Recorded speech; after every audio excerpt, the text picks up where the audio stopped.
This is Sherry DeBali with Redoubt News, and we're here speaking with Larry Klayman. Mr. Klayman, thank you very much for joining us today. My pleasure and my honor. Thank you. You have a unique perspective on the Bundy case, and we would like to get some of your insights on this. You tried at the several months ago to become a part of this team, and Judge Navarro wouldn't allow that. Would you like to talk about that at all? Well, I would. I mean, look, we know who Judge Navarro is. Okay, she's recommended by Harry Reid for the federal bench. She's appointed to that bench by Barack Obama, confirmed by a Democratic Senate. And Judge Navarro was no friend of the Bundys. And in fact, she was no friend of mine as a result. And what she did yesterday in dismissing the case, basically she had to do. She didn't want to go down with a sinking ship.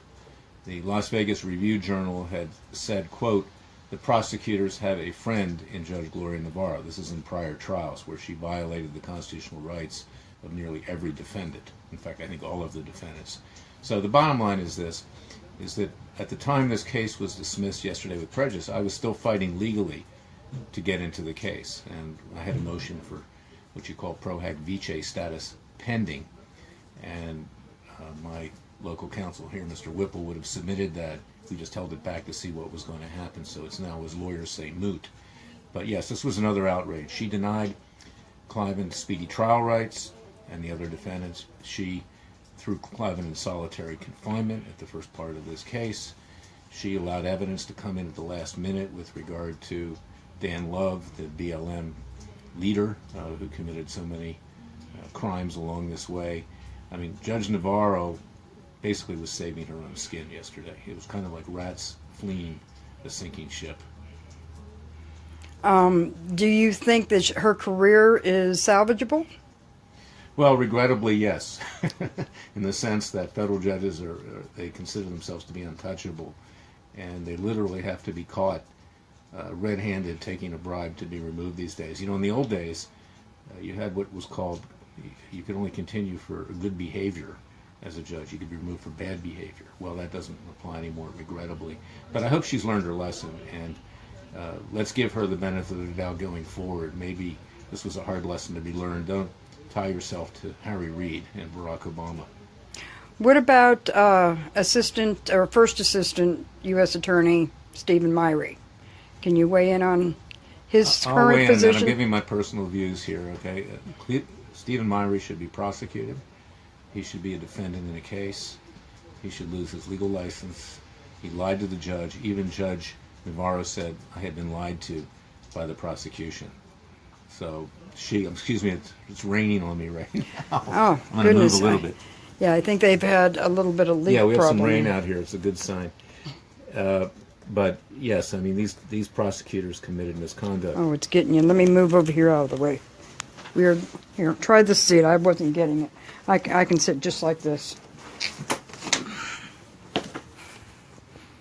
There we go. Stephen Myrie and Dan Sheese, his number two. Myrie was acting U.S. attorney, and the other prosecutor of the AUSA, her name is Ahmad, I believe it is. These people really, I mean, to play with people's lives like this, life imprisonment was what they were asking for, to play games, to lie to the court, to suppress evidence. We know that the whistleblower, Larry Wilmot, who came forward, was recommended to be fired by Myrie, according to him. I have pending, on behalf of Cliven, ethics complaints at the Justice Department with the Office of Professional Responsibility, the Inspector General. I trust, and I will be very insistent to have Attorney General Jeff Sessions make sure that that happens, but these people should no longer be lawyers, and they should no longer be with the Department of Justice. And as people know, I'm a once proud alumnus of the Department of Justice, but the Department of Justice has turned into a cesspool. It's a disgrace, and it needs to be cleaned up. How does this ruling yesterday and this dismissal affect the other defendants? We've got defendants that have taken plea agreements. We've got defendants that were convicted and are currently incarcerated. What do you think is going to happen with them? What should happen with them, and I'm confident that it will happen with them, is that anyone who was convicted before now should have those convictions set aside. those who, under false pretenses, agreed to plea agreements with my Ray and his other corrupt prosecutors. Those plea agreements should be vacated, and people should go free. And I feel really bad for some of the people that pled out, like Eric Parker and Pete Santilli, and others. I have cases pending now for malicious prosecution for Rick Lavellian and Stephen Stewart. And my own view, people should push back. Just don't take it, and don't turn the other cheek here. Jesus would not have turned the other cheek. He was no pushover. He certainly didn't turn it to the Romans, did he? Very good point. Very good point. I'm sorry, I've got a whole list of questions. I could keep going on this. I know you're a very busy man, and I don't want to take up too much of your time. But do you think that the February 26th trial will be canceled? Is it already been canceled? I haven't heard that. It has been canceled with regard to Cliven and his sons, and of course the other defendant in the case. But in terms of Mel and Dave, that will need to be canceled into the future because no motions were pending, is my understanding in this regard. But it shouldn't be a problem canceling that. I'm sure that Judge Navarro will do that. Now, she didn't allow anybody to join on to the motions yesterday as far as the other defendants went. And forgive me, I'm still learning some of the legal process on this. Does that mean they all individually have to file motions, or can they do one more motion for all of the rest of them, or how does something like that work? Well, it depends on the case. I mean, the third case that was set to be tried, all the defendants could group together and do one motion, or they could do it individually. Now, with regard to the cases that were previously tried, that would also be the case. They could group together, or they could do it individually. I would recommend that they do both, but they do need to come forward right now, these people, because look at Pete Santilli. He's now subject to sentencing, a convicted felon. That totally is wrong. That's unfair. That's unjust. Eric Parker pled out to a misdemeanor, but that shouldn't be on his record. Others like Burleson, although he bragged and got himself into trouble doing that, that should be vacated as well, because all of this evidence had been suppressed, and obviously there was a conspiracy to harm all of the defendants, all 19 of them, and there's no way that this should be allowed to stand. So I hope that this judge, and I know I used some strong words a while back, I hope that she's learned her lesson and corrects the mess that she made. Do you think all of the defendants have grounds that will be accepted for a civil rights lawsuit, or just the current four? No, I do. They all have grounds. Yes, they all have grounds. Even the ones that pled out, etc.? Even the ones that pled out. Yes, they did. I mean, we know from the whistleblower, and we haven't had a chance to put him on the stand.